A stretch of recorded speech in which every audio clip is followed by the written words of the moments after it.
Boston university school of public health में होने वाली एक नई तहकीक में पता चला है कि पैदाइश के 1 साल के अंदर 10 में से 1 हामला खातून को पहली बार हाई ब्लड प्रेशर हो सकता है। हालांकि इनकी हाई ब्लड प्रेशर की कोई साबिका तारीख नहीं थी।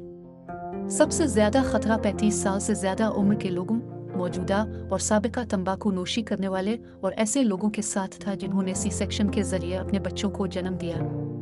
इनमें से 20% से ज्यादा केसेस में मरीजों को डिलीवरी के 6 हफ्तों बाद हाई ब्लड प्रेशर हुआ।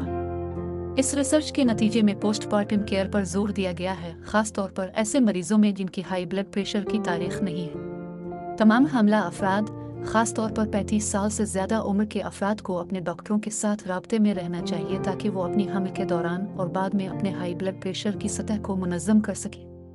अब हमल के दौरान हाई ब्लड प्रेशर के बारे में मालूमात मजीद जानने के लिए देखिए गायनोकोलॉजिस्ट डॉक्टर सादिया वकार की यह वीडियो।